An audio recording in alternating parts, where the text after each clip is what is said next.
Good morning, everyone.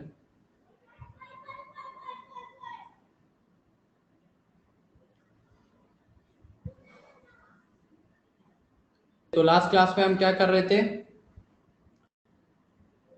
Questions कर रहे थे बेस्ड ऑन लिमिटिंग रीजेंट. अभी नेक्स्ट आइए problems based on share.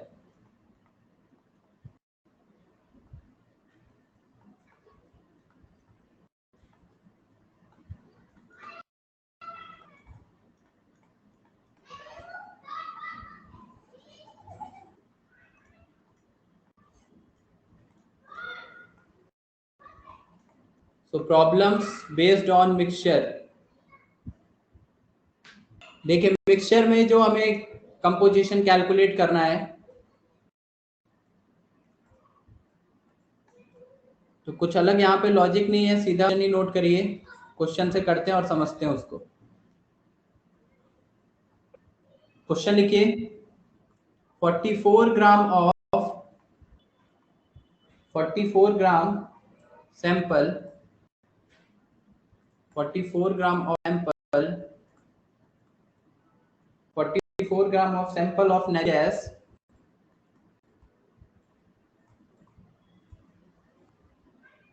44 gram sample of natural gas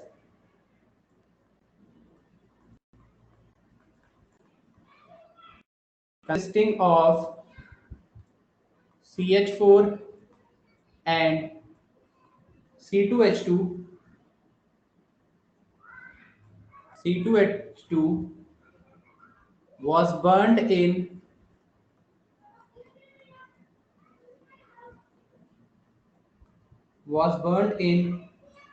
excess of oxygen consisting of CH4 and C2H was burned in excess of oxygen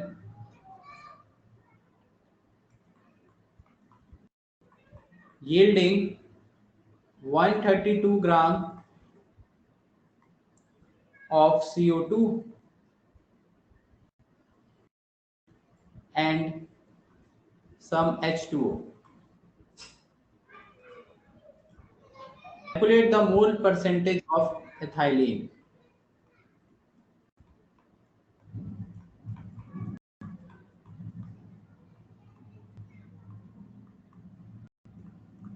Calculate the mole percentage of ethylene.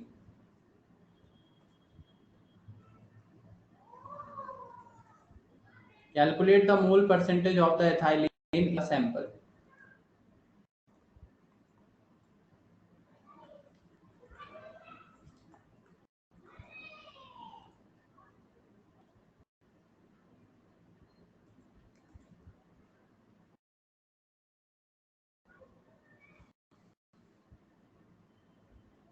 So 44 gram natural gas का consisting of CH4 and C2H2 which is burned in excess of oxygen yielding 132 gram of CO2. CO2 produce कर रहा है and water. अब combustion reaction है, CO2 और water produce हो गई. उसके साथ साथ हमें कैलकुलेट करना है मोल परसेंटेज ऑफ एथाइलिन.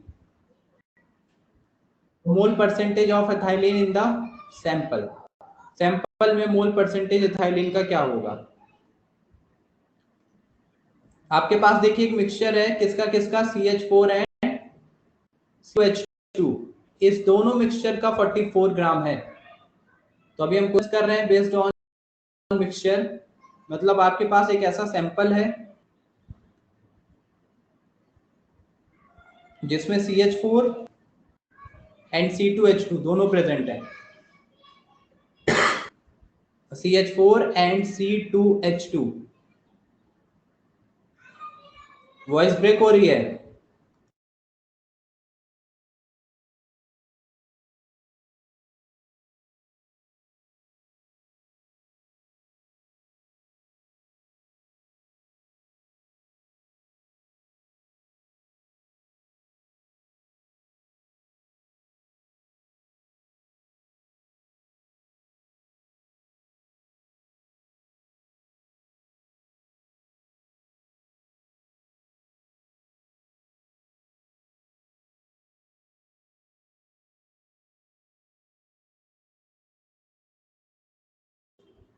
तो हम बात कर रहे थे कि CH4 है, C2H2 है। अब CH4 एंड C2H2 एक सैंपल में है, उसको बर्न किया जा रहा है। तो बर्न करने पे आपके पास क्या आ रहा है? Oxygen gas, sorry CO2 and साथ में H2O। तो ये सैंपल है कितना है पूरा? 44 ग्राम। पूरे सैंपल में ये 44 ग्राम है, दोनों का mixture CH4 and CH2।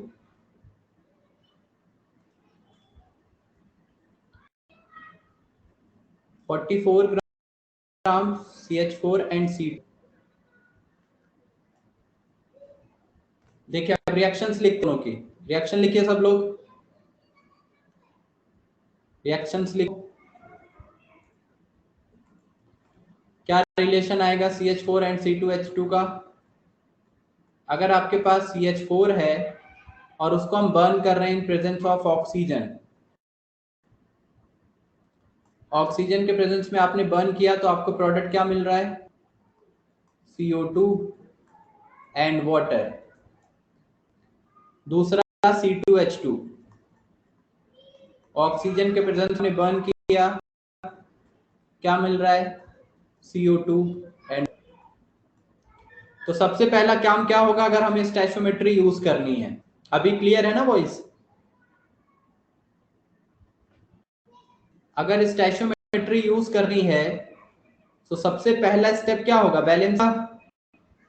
Reaction balance करना, जब कंबस्शन रिएक्शन है तो क्या बताया था आपको? जितने हाइड्रोजन वाटर, सो कार्बन है 1, सो CO2 विल बी 1। पहली रिएक्शन में हाइड्रोजन है 4, तो ये हो जाएगा 2H2O। अब अगर ये 2H2 हुआ तो hydrogen balance, carbon balance, oxygen कितने हो गए? 4। 4 ऑक्सीजन का मतलब 2O2। ठीक है। उसके बाद सेकंड केस में देखिए C2H2O2, तो ये कितना हो जाएगा? 2CO2। और हाइड्रोजन यहाँ 2 है तो H2O तो बैलेंस है, कार्बन बैलेंस क्या? वाटर। ऑक्सीजन, ऑक्सीजन कितना है? 4 + 1 5। तो ऑक्सीजन कितना हो जाएगा? 5/2O2। तो पहली रिएक्शन में 2O2, सेकंड रिएक्शन में 5/2O2, क्योंकि इधर भी 5 ऑक्सीजन, इधर भी 5 ऑक्सीजन। ये हो गया पहला स्टेप। बैलेंसिंग क्यों की है? ताकि स्टैचो में यूज कर सके। अब देखिए CH4H2 का जो मिक्सचर है, कंपोजिशन कितना दिया है? 44 ग्राम। 44 ग्राम दिया है क्वेश्चन में, 44 ही दिया था ना? यस। अगर हमने इसका मान लिया x ग्राम, कि इसका x ग्राम यहां रिएक्शन में पार्टिसिपेट कर रहा है, तो C2H2 का मास पार्टिसिपेट करेगा सेकेंड रिएक्शन में। अगर CH4 का x ग्राम पार्टिसिपेट कर रहा होगा, पूरा सैंपल था, सैंपल में दो चीजें CH4 C2H2, उसमें CH4 का अगर x ग्राम है तो C2H2 कितना बचे? 44 - x, यानी इसका हो गया 44 - x, क्योंकि दोनों का एडिशन कितना था? 44। तो अगर एक ग्राम लिया तो दूसरा 44 - x ग्राम होगा। अब हमको ये देखना कि इसके x ग्राम से इसका कितना CO2 बनता है, और इसके 44 - x से इसका कितना CO2 बनता है, क्योंकि पहले स्टेप में भी CO2, दूसरे स्टेप में भी CO2। समझ आ रहा है क्वेश्चन? पहले ध्यान से सुनिए क्या हो रहा है। सैंपल है, सैंपल में दो चीजें हैं, CH4 C2H2, दोनों को बर्न, तो CO2 दोनों प्रोड्यूस कर रहे हैं। अब आपको पहले स्टेप से x ग्राम से कितना CO2 बनेगा वो निकालेंगे, पहले ये निकालेंगे, फिर 44 - x से कितना बना ये, और इन दोनों को अगर ऐड कर दें तो वो टोटल अमाउंट ऑफ CO2 होगा। वो क्वेश्चन में गिवन है, टोटल अमाउंट ऑफ CO होगा CO2, वो क्वेश्चन गिवन है कि कितना CO2 प्रोड्यूस होगा। कितना दिया है क्वेश्चन में? क्वेश्चन में आपको दिया है 130 ग्राम, 132 ग्राम, 132 ग्राम। तो दोनों CO2 के एडिशन के इक्वल हो जाएगा, 130 के इक्वल। क्वेश्चन समझ में आया? वहां से x की वैल्यू निकल जाएगी, x की वैल्यू आएगी तो हमें ये बताना है कि कितना परसेंटेज CH4 है, कितना C2H2 है। सॉल्व करिए। वॉइस ब्रेक हो रहा है तो रिफ्रेश करो ना, तुम लोग भी रिफ्रेश करो जिसके लिए ब्रेक हो रहा है।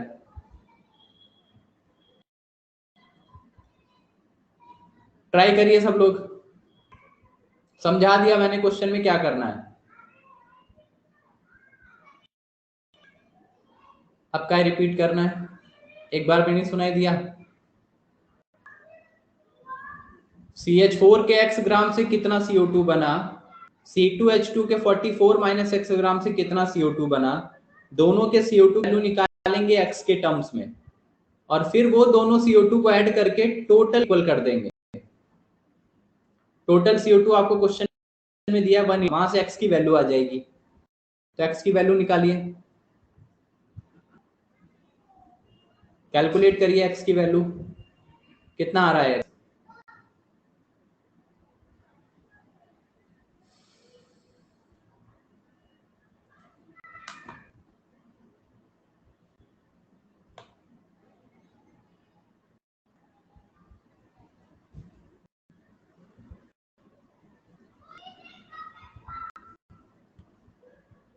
दो मिनट का टाइम है, जल्दी क्या करो x।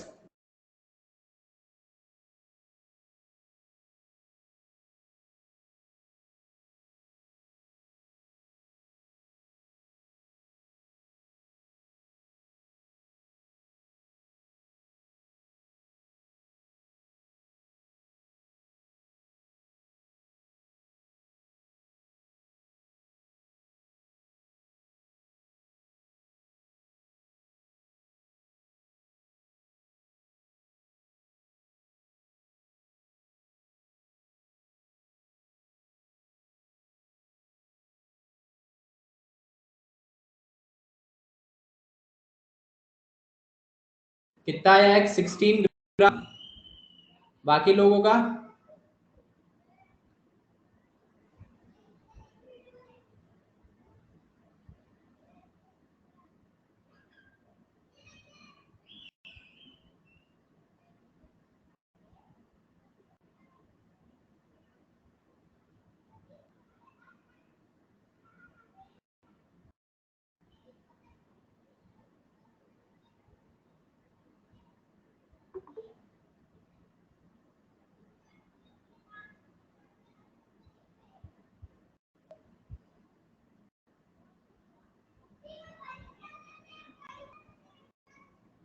Forty four minus x 26।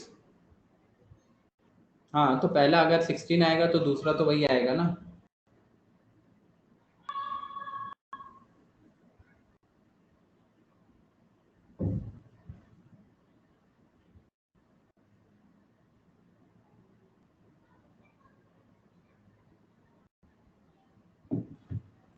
चलिए, तो दो तीन लोगों का आंसर आया 16 16 16 ग्राम।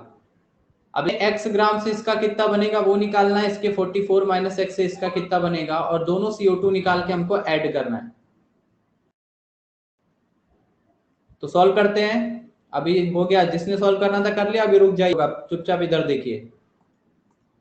सो x ग्राम से कितना CO2 प्रोड्यूस हो रहा है वो हमको कैलकुलेट करना है। अब इसके लिए हम लगा सकते हैं मोल का रिलेशन। तो दोनों इक्वेशन को हम यहाँ पे मान लेते हैं, ये फर्स्ट ये सेकेंड। तो पहले फर्स्ट इक्वेशन का यूज करते हैं, फ्रॉम फर्स्ट इक्वेशन से हम लिख सकते हैं मोल का relation 1 mole of CH4 mole of CH4 gives 1 mole of CO2। तो जब इसको मास में कन्वर्ट करेंगे तो क्या हो जाएगा, 1 मोल CH4 कितना दे, 1 मोल CO2 देता है, तो मास में कन्वर्ट करेंगे तो 1 मोल का मास 1 मोल का मास, मास में कन्वर्ट करेंगे CH4 का मतलब हो गया 16 ग्राम। So 16 gram of CH4 gives 1 mole of CO2। CO2 का मास कितना हो जाएगा 44 ग्राम।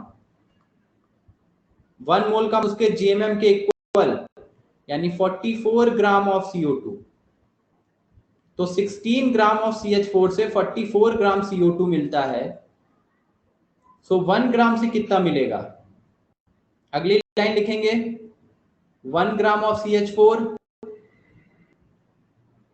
सो 1 ग्राम of CH4 gives 44 divided by 16 gram of CO2। तो x ग्राम से क्या मिलेगा? सो x gram of CH4 gives का मल्टीप्लाई यानी 44x divided by 16 gram of CO2। ये पहला रिलेशन आया कि हमें x ग्राम CH4 से कितना CO2 मिलने वाला है। Then from equation second equation का यूज करते हैं। इक्वेशन फर्स्ट तो हो गई, सेकंड इक्वेशन जो थी हमारे पास थी वो C2H2 थी और रिलेशन मोल का क्या था? मोल का रिलेशन देखिए उसके लिए, सेकंड इक्वेशन के लिए यहां मोल है, 1 है कोफिशिएंट, 1 मोल से 2 मोल CO2 मिल रहा है।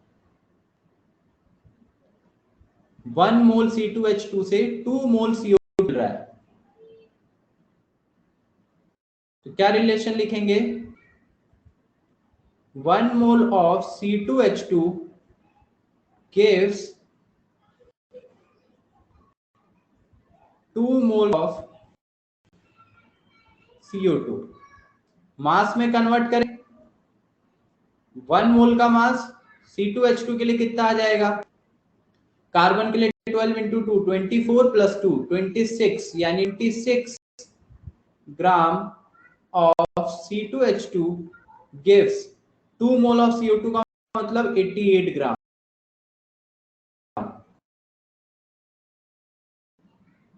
इसके 2 मोल का मास 88 ग्राम, 6 ग्राम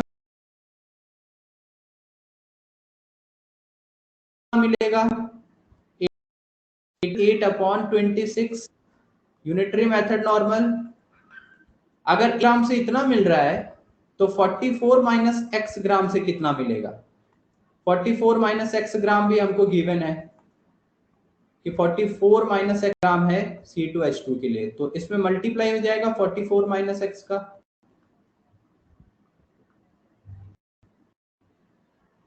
सो इतना ग्राम ऑफ CO2।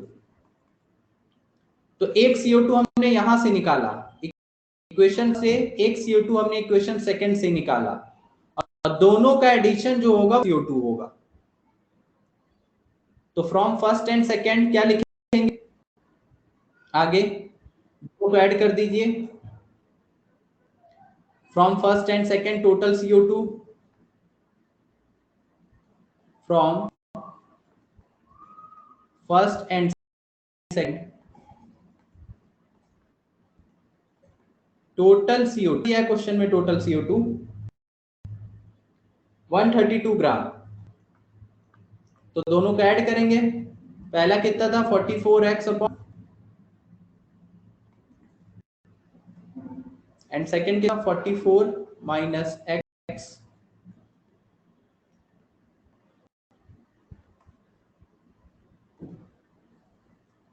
कितना कैलकुलेट किया था CO2? दोनों इक्वेशन में जो CO2 निकाली थी उन दोनों को निकाल के आना है। तो पहले रिएक्शन में कितना कैलकुलेट किया था?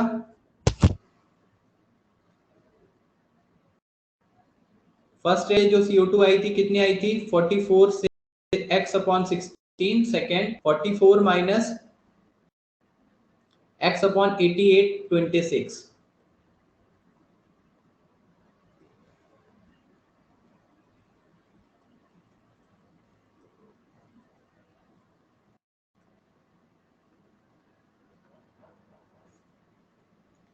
इनका एडिशन कितना 132। चेक कर लीजिए टोटल CO2। अब इसको कैलकुलेट x निकालिए यहां से,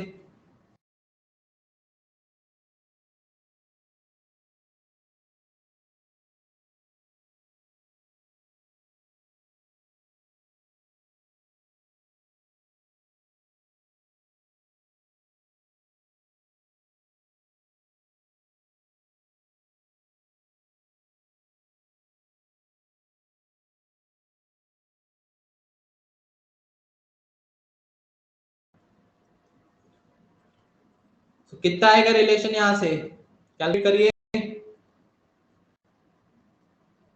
हाँ पहले ये नोट करके ग्रेड करो आगे। समझ में आया क्या बताया है? नहीं समझा? टोटल CO2 132 ग्राम इक्वल किया है, दोनों को अब ऐड करके निकालेंगे हम यहां से। चलिए, जिसने नहीं नोट किया नोट करिए, ठीक है, मैं लास्ट स्लाइड पे जा रहा हूँ और बाकी लोग एक्स कैलकुलेट करिए वहां से।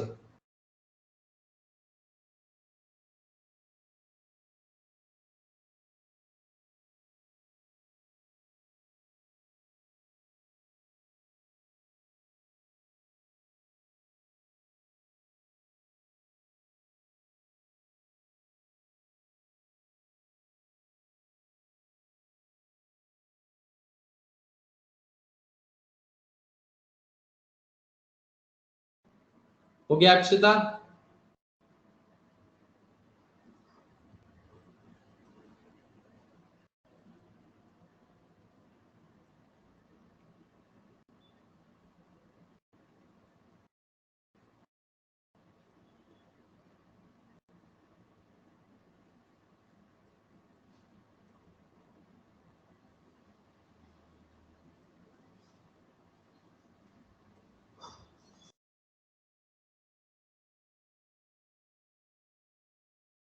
चलिए आगे इसको कैलकुलेट करते हैं, कैंसिल आउट कर लीजिए इसको। 26 ही था ना, 24 26, चेक कर लीजिएगा सारी वैल्यूज करेक्ट है ना। ये 13 आ गया, 14 आ जाएगा, या सीधा एलसीएम ले लो बिना कैंसिल आउट किए, बाद में कर लेना calculations. 44x into 26 plus 44 minus x into 88 into 16 LCM लेके divided by 16 into 26 which will be 132। अब ये 44x इंटू 26 है और इधर भी मल्टीप्लाई कर लो, तो 44 इंटू 88 इंटू 16 और इधर माइनस हो जाएगा 88 into 16 into is equal to 132 into 16 to 26। Calculate करना है, थोड़ी सी कैलकुलेशंस है, कैलकुलेशंस करिए। पहले x को एक लेके आओ, x को एक साइड लेके आएंगे तो 44x इंटू 26 और उसके साथ माइनस में 88 इंटू 16 इंटू एक्स। ये x को एक साइड कर लिया और इसको उधर लेके चले जाओ, 132 इंटू 16 इंटू 26, जो कॉमन हो रहा है उसको कॉमन करके निकालिए और फिर कैलकुलेशन, सीधा मल्टीप्लाई नहीं करना है, अगर कुछ कॉमन है तो उसको कॉमन करके कैलकुलेट करेंगे।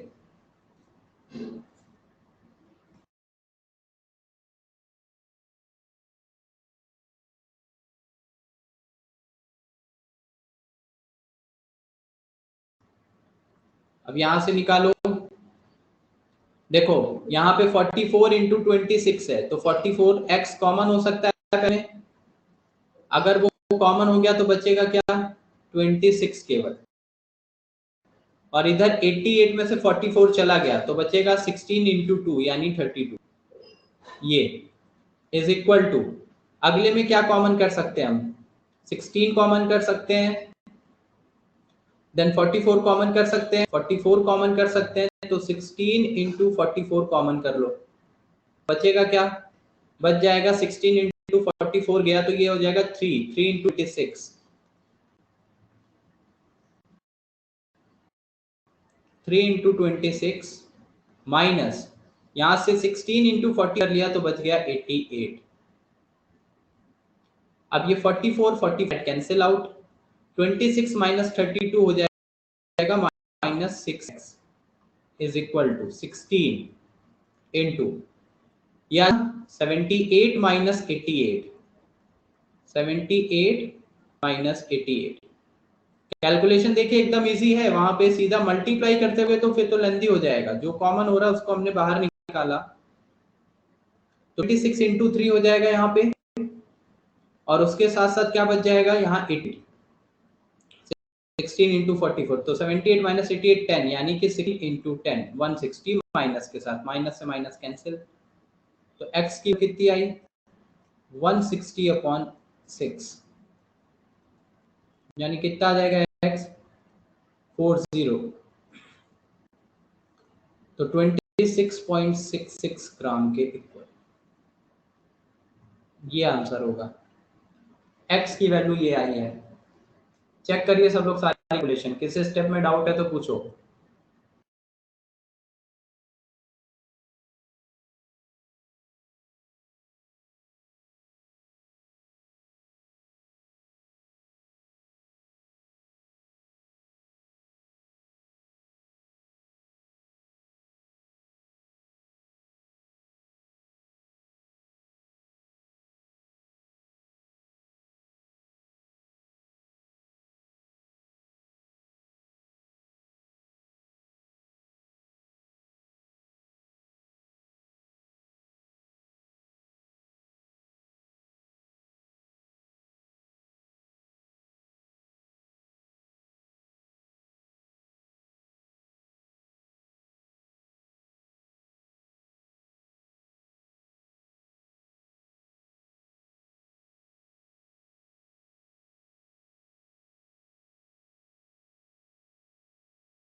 किसका 7.2 सही का?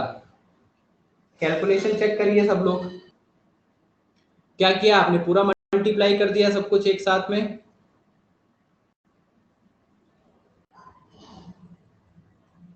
मल्टीप्लाई कर करके करोगे तो बहुत लेंदी कैलकुलेशन हो जाएगी, फिर तो टाइम लगेगा इसमें बहुत। मल्टीप्लाई नहीं करना है, मतलब सीधा मल्टीप्लाई के बजाय आप वहां पे कॉमन लेके कैंसिल आउट जो हो सकता है उसको कैंसिल आउट करके हटाइए। देखो अगर यहीं से पहले स्टेप में यहीं अगर तुम देखो ये वाले में, तो यहाँ भी 44 है, यहाँ भी 88 है, तो 88 का मतलब 44 इंटू 2, तो दोनों जगह से 44 को मैं डायरेक्ट कॉमन कर सकता हूँ सीधा इसी इक्वेशन में, और वो 44 इसको 3 टाइम्स कैंसिल आउट करा, तो इधर केवल 3 बचेगा। 44 पूरी इक्वेशन से हट जाएगा। तो वहां से करके कैलकुलेट लें, तो ओवरऑल आपको कैंसिल आउट करके चीजों को हटाना है। एकदम सीधा सीधा मल्टीप्लाई करो फिर तो वो कहीं ना कहीं गलत भी होगा और लेंदी भी होगा। कैलकुलेशन हमेशा लास्ट स्टेप में करनी है। बाकी लोगों ने चेक कर लिया। चलिए ये आ गया x, तो x की वैल्यू कितनी आई हमारे पास? 26 के अराउंड। तो दूसरा क्या होगा? एक आया 26 ग्राम के अराउंड, 26.6। ये किसके लिए आया? ये CH4 के लिए आया। तो CH2 कितना होगा? 44 माइनस एक्स, यानी 44 माइनस 26। 26 माइनस 30 कैसे आया? 44 कॉमन करो, इस वाले में 44 कॉमन किया है 44x, यहां से जरा कॉमन करना 40 दोनों में से। यहां से 44 उठाएंगे तो कितना बचेगा? केवल 26 बचेगा ये, तो वो 26 लिखा है। और यहां से 44 उठाओगे तो कितना बचेगा? 88 को क्या लिख सकते हैं? 44 इंटू 2, तो 44 तो कॉमन कर लिया, तो बच कितना जाएगा? 2, और 2 इंटू 16 बचेगा तो 32 ही होगा ना। कॉमन करना आता है? सिंपल मैथमेटिक्स है, तो कॉमन कर लीजिए वहां से 40, तो 26 माइनस 16 इंटू 2 बचेगा, और 16 इंटू 2 हो गया 32। तो एक वैल्यू आ गई 26, आ जाएगी 17.34 के अराउंड। बट आपको निकालना क्या था आंसर?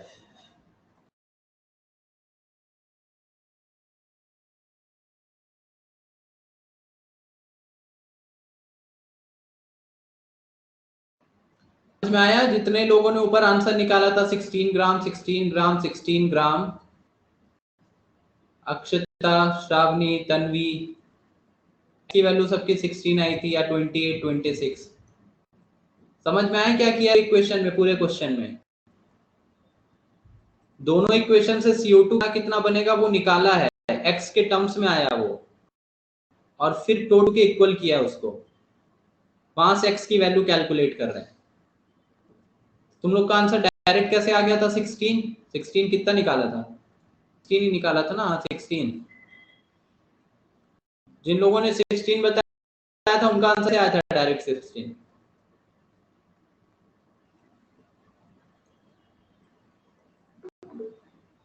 कुछ नया नहीं पढ़ रहे अभी, बस मिक्सचर टॉपिक है, बाकी सेम चीज रहे जो हमने पहले डिस्कशन किया हुआ है स्टैचोमेट्री यूज करके। दो इक्वेशन है, दोनों बर्न हो रहे हैं, दोनों के लिए स्टैचोमेट्री लगाया और वहां से निकाला है।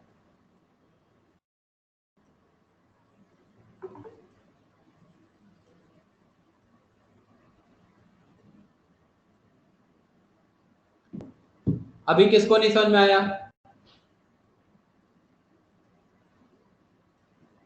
अगर ये दोनों इक्वेशन एक लिखे तो आएगा क्या आंसर? बिल्कुल आएगा, एक लिख के भी कर सकते हैं। दोनों को साथ में बर्न करना है ना, मतलब ये पूछ रही हो ना गौरी?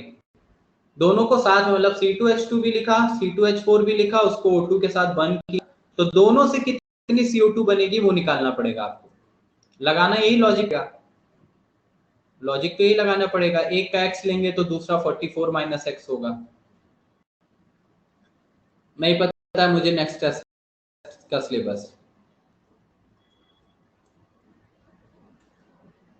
10 बार भाई सिलेबस, सिलेबस कितनी बार बताऊं भाई नेक्स्ट?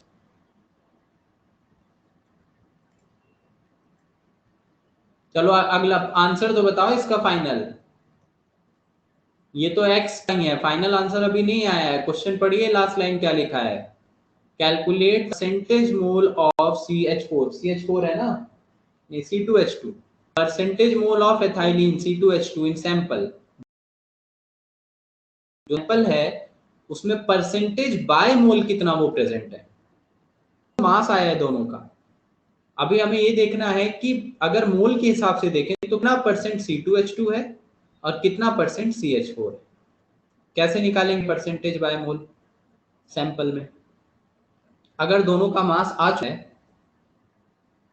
तो कैसे निकालेंगे परसेंटेज बाय मोल? बताइए Tanvi.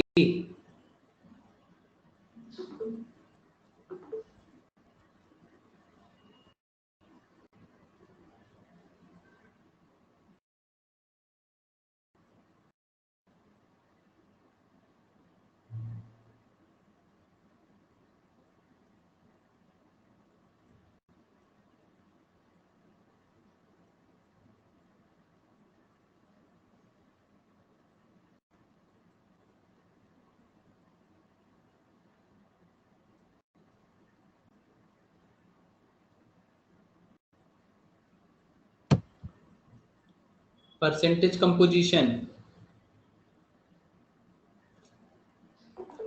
Average molecular mass, average molecular mass यहाँ क्या आंसर लग रहा है?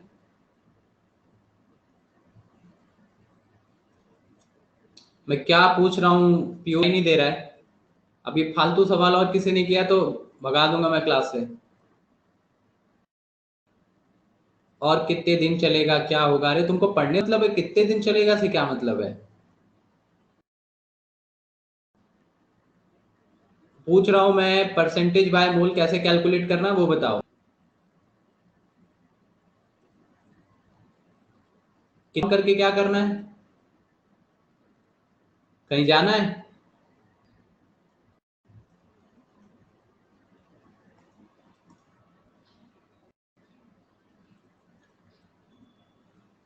परसेंटेज कंपोजिशन अगर लगाएंगे तो परसेंटेज कंपोजिशन हो जाएगा मास डिवाइडेड बाय, जो परसेंटेज कंपोजिशन हम लगाते थे, mass of A compound divided by total mass या मास ऑफ कंपाउंड इनटू 100।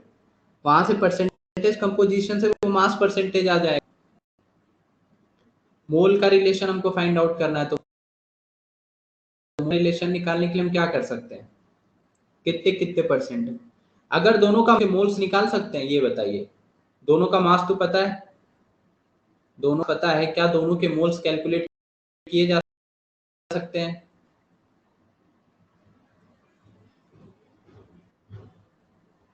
दोनों के मोल्स हम निकाल सकते हैं मास डिवाइडेड बाय जीएमएम करके। दोनों के मोल्स आ गए, अगर मान लो एक का 10 आ गया, एक 20, हाइपोथेटिकली एक आ गया 10, एक का 20। अब हमें ये बताना है कि परसेंटेज बाय मोल यानी सैंपल में कितना परसेंट है।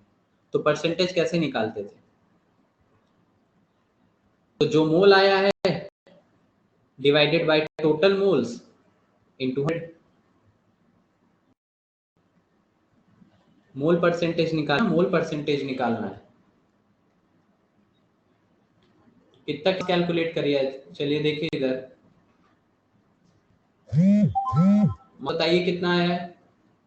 CH4 एंड C2H2 कितना कितना निकाला था हमने? Mass of CH4 mass of C2H2।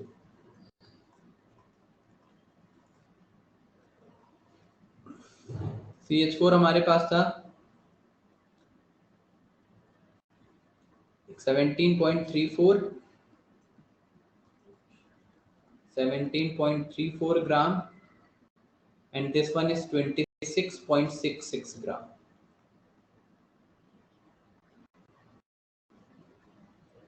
तो ये CH4 का मास C2H2 का मास आ गया। अभी दोनों का मास आ गया है। अभी क्या आपको परसेंटेज मोल निकालना है। परसेंटेज मोल निकालने के लिए मोल्स निकालने पड़ेंगे। तो मोल ऑफ CH4 कितना आएगा? इसका मास अपॉन GMM। कैलकुलेट ऐसे ही रखिए, 26/66 डिवाइडेड बाय GMM, इसका हो जाएगा 16। सिमिलर वे में अगर मोल जाए, मोल्स ऑफ C2H2 कितना होगा सैंपल में?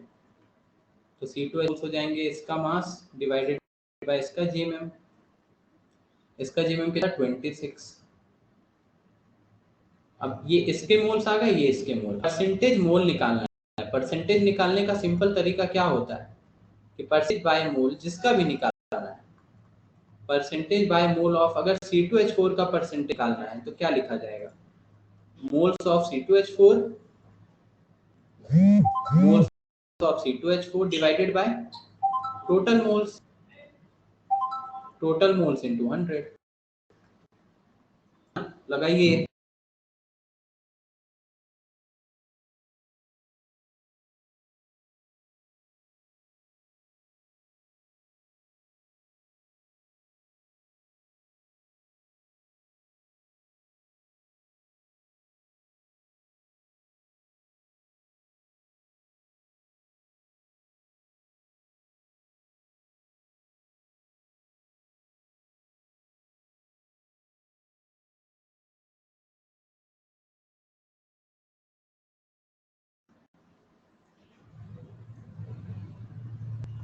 सिमिलर वे में percentage by mole of C2। अभी ये करिएगा बाद में, अभी के लिए नोट कर लीजिए, बाद में करिएगा।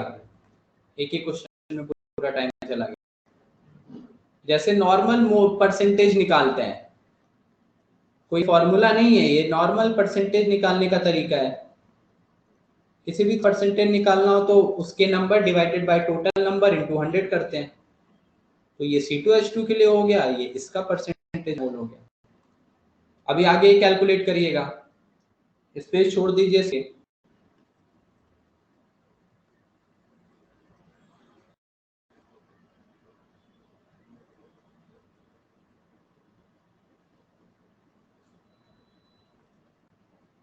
हो गया, चलिए नेक्स्ट।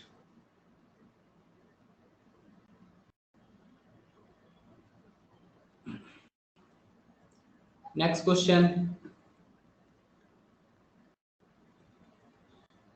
नेक्स्ट क्वेश्चन लिखो।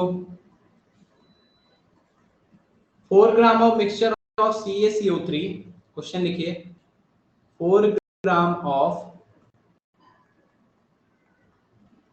mixture of CaCO3 and SiO2,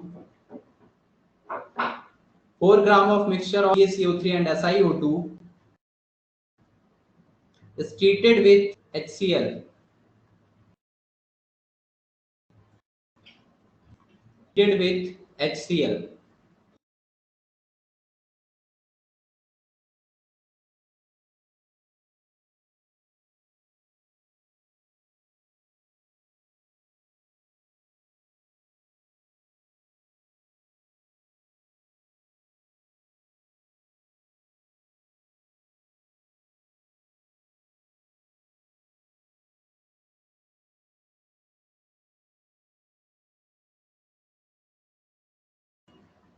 So 4 gram of mixture of CO3 and SiO2 is treated with HCl and 0.98 gram, sorry 0.88 not 8, 0.88 gram 0.88 gram of CO2 is produced.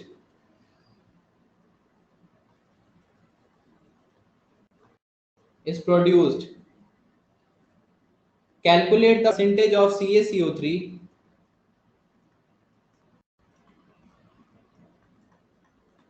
Calculate the percentage of CaCO3 in the mixture.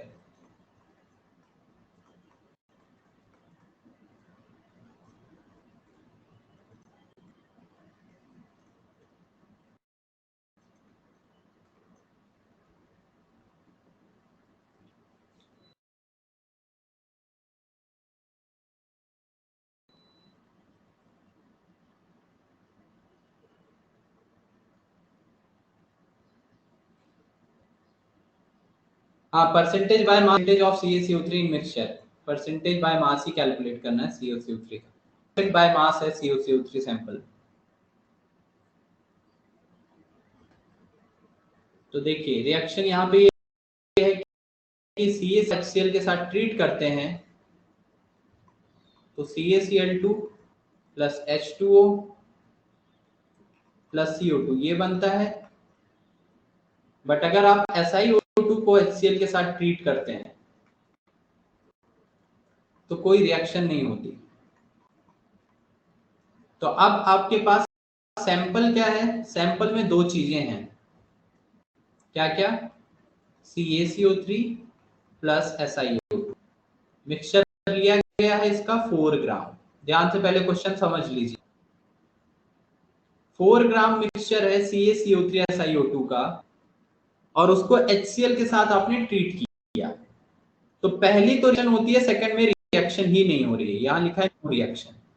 अब बोल रहे हैं जब आप करते हैं sample को तो 0.88 ग्राम CO2 बन रही है। तो CO2 कहां से बने? इसका मतलब पहली रिएक्शन से ही बन रही है CO2, यानी कि इसकी वजह CO2 केवल बन रही है। तो CO2 यहीं पे बन रही है 0.88 ग्राम।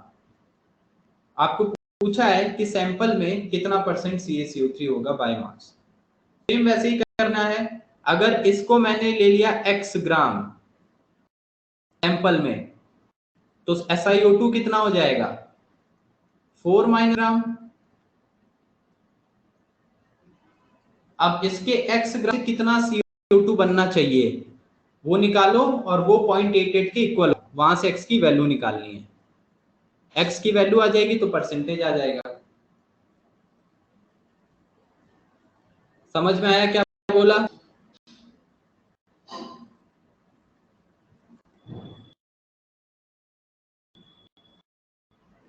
हाँ, तो अब निकालिए CaCO3 के x ग्राम से कितना CO2 बन रहा है, के इक्वल होनी चाहिए। तो x की वैल्यू निकालनी है और एक बार x की परसेंटेज कैलकुलेट करेंगे। करिए सब लोग। जैसे इस वाला क्वेश्चन था वैसे ही ये भी है।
कितना आंसर? x की वैल्यू कितनी आई?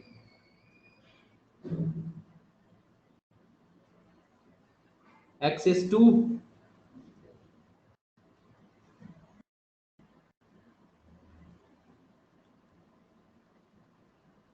हाँ x2 आएगा। परसेंटेज, फिर मास का परसेंटेज निकालना है। तो CaCO3 अगर 2 आया तो 2 divided by total mass 4 gram, 2 divided by 4 into 100 करेंगे तो परसेंटेज कितना आ जाएगा? 50%। That's good. सो पहले निकालेंगे कि x ग्राम से कितना CO2 बनता है और फिर उसका परसेंटेज कैलकुलेट करेंगे।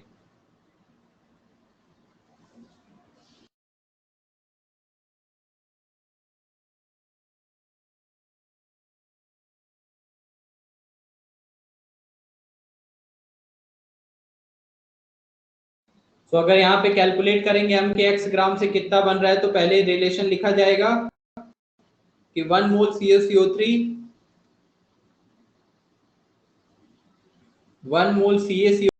gives 1 mole of CO2। तो 1 मोल CaCO3 का मास हो जाएगा 100 gram of CaCO3 gives 44 gram of CO2। अगर 100 ग्राम से इतना बनता है तो 1 ग्राम से कितना बनेगा? तो 1 gram of CaCO3 gives 44 divided by 100।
तो ये आंसर आ गया x2।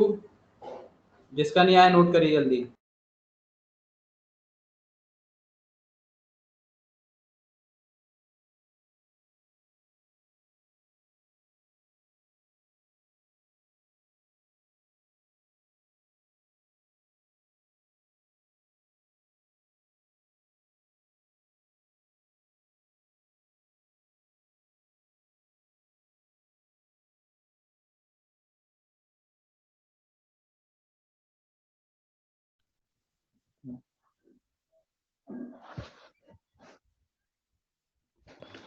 Then percentage by mass ही आ गया 50%।